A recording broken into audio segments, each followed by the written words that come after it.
The tale of the Alamo stands engraved in history as an emblem of bravery, sacrifice, and the unyielding quest for liberty.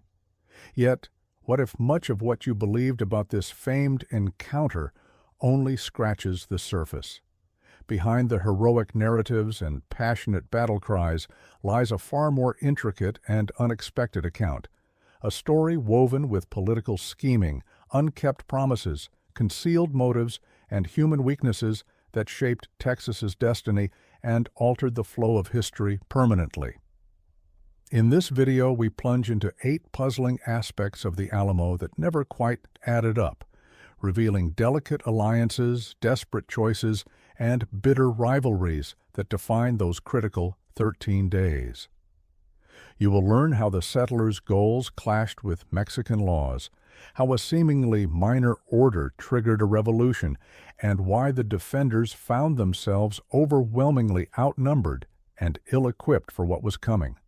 We will uncover the mystery around the deadly illness hitting one of the Alamo's main leaders, delve into the friction between 2 commanders whose feud nearly divided the defenders, and explain why the Mexican forces suffered such heavy losses in what ought to have been a swift victory. But this narrative is not only about battles or heroism. It exposes the human dimension of history, the errors, betrayals, and pride that doomed the defenders. It serves as a warning about how flawed leadership and fractured loyalties can transform a struggle for freedom into a calamity. Most critically, it challenges the myths and legends, urging you to reconsider what truly occurred behind those fortress walls. So, if you believe you understand the Alamo, think again. Join us as we strip away the layers of history, uncovering secrets hidden in plain view for nearly 2 centuries.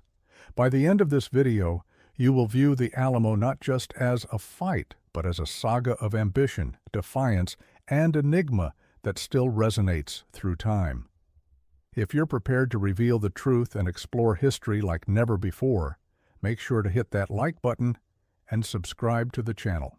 Don't forget to ring the notification bell to catch every deep dive episode. Now let's begin, as the untold story of the Alamo is about to upend everything. As white settlers from the southern United States advanced deeper into Texas, they brought ambitions to acquire land and establish cotton plantations. At that time, Mexico's cotton industry flourished, enticing many hoping to benefit from this prosperity. Still, Mexican officials set 2 main conditions for settlers wishing to live on their land. First, settlers had to convert to Catholicism. Second, they were required to register officially as Mexican citizens. Despite these rules, many settlers ignored them once established, creating early friction with their Mexican hosts. Adding to the trouble, most settlers arrived with enslaved people, although Mexico had banned slavery in 1829. As settlers continued defying Mexican laws by maintaining enslaved labor and occupying lands beyond their limits, Mexico itself was undergoing political changes. Originally modeled on the decentralized federal system of the U.S., Mexico's worsening financial woes and disorder pushed conservative leaders to centralize authority.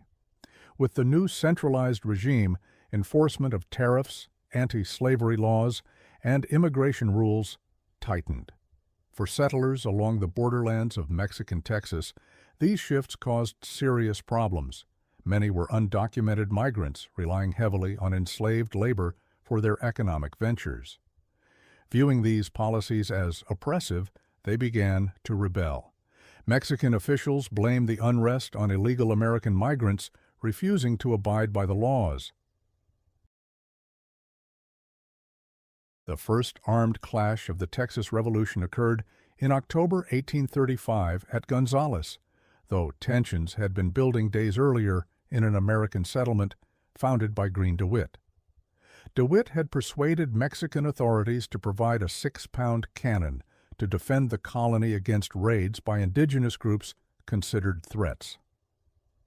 When Mexico learned DeWitt's representatives joined meetings seen as rebellious, Colonel Domingo de Ugartechea was ordered to retrieve the cannon.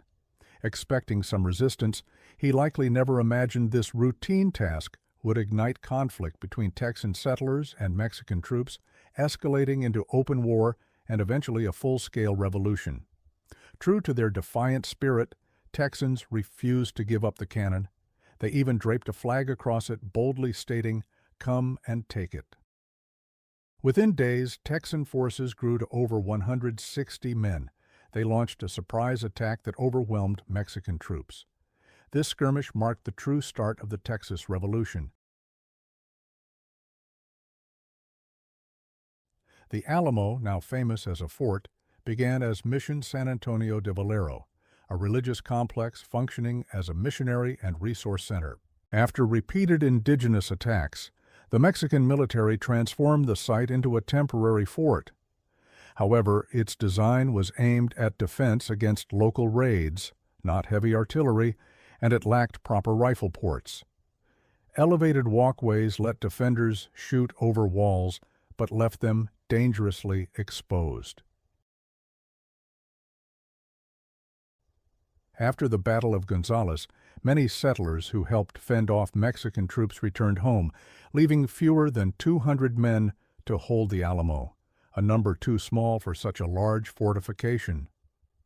In December 1835, Sam Houston assigned James Neal to lead the Alamo, but Neal soon left to care for sick relatives, handing command to Lieutenant Colonel William B. Travis. Travis's appointment upset Colonel James Bowie, a renowned fighter, favored by many soldiers as leader. Bowie's own behavior was unpredictable, so the two agreed to share command. Mexican President Santa Anna grew increasingly enraged, seeing the insurgents as unlawful invaders disrespecting Mexican sovereignty. He demanded their unconditional surrender, threatening total annihilation if refused.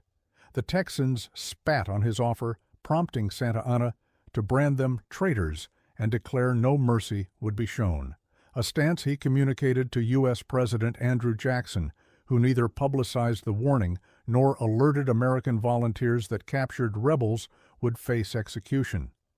The Alamo's leaders knew their predicament was grave, painfully aware they lacked sufficient supplies and men as Mexican forces closed in. Colonel James Neal urgently appealed to General Sam Houston for reinforcements, but Houston, judging support impossible, declined and instead dispatched Colonel James Bowie with about 30 men to dismantle the fort's artillery and destroy the site. Upon arriving, Bowie found no draft animals available to transport the cannons, making their removal impossible.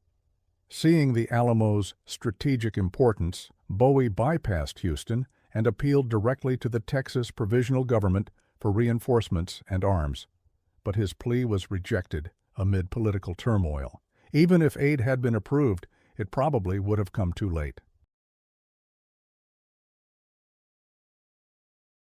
Both Bowie and Travis misjudged how fast Santa Anna's forces would arrive. The siege began on February 23, 1836.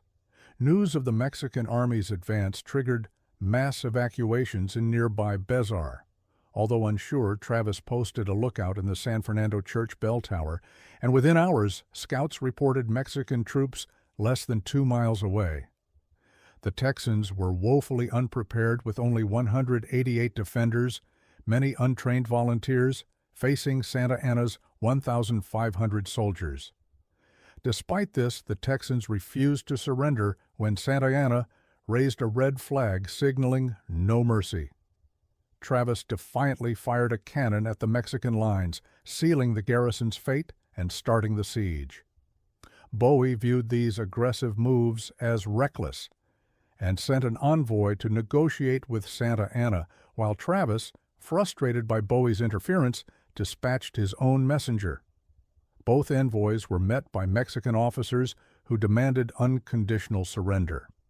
Upon hearing this, Bowie and Travis set aside their differences and fired the cannon together in open defiance.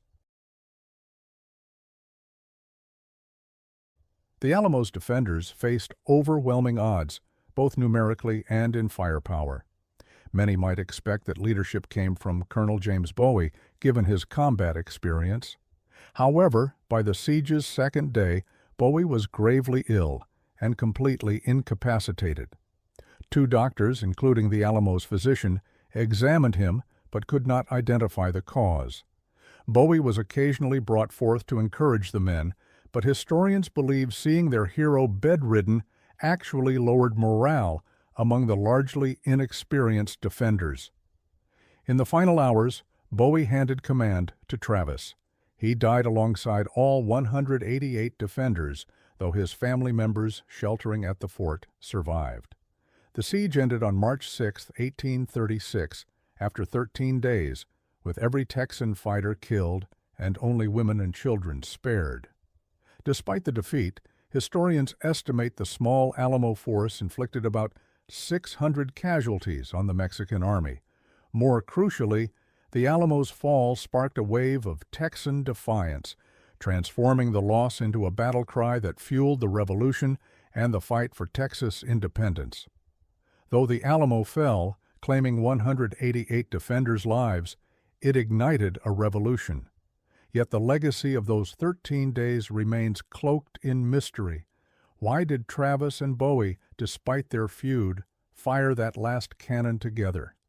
What truly caused Bowie's fatal illness, disease, injury, or something more secret? And why did Santa Anna's powerful army suffer such heavy losses for victory? The defenders became legends, but legends often hide the full truth. Perhaps the real story is less about heroism and more about leadership failures, shattered loyalties, and errors in judgment that sealed their doom. While history honors the Alamo as a symbol of resistance, it also stands as a warning about pride, betrayal, and the high cost of defiance. The Alamo's mysteries endure, urging us to question what really happened and what secrets remain hidden in plain sight.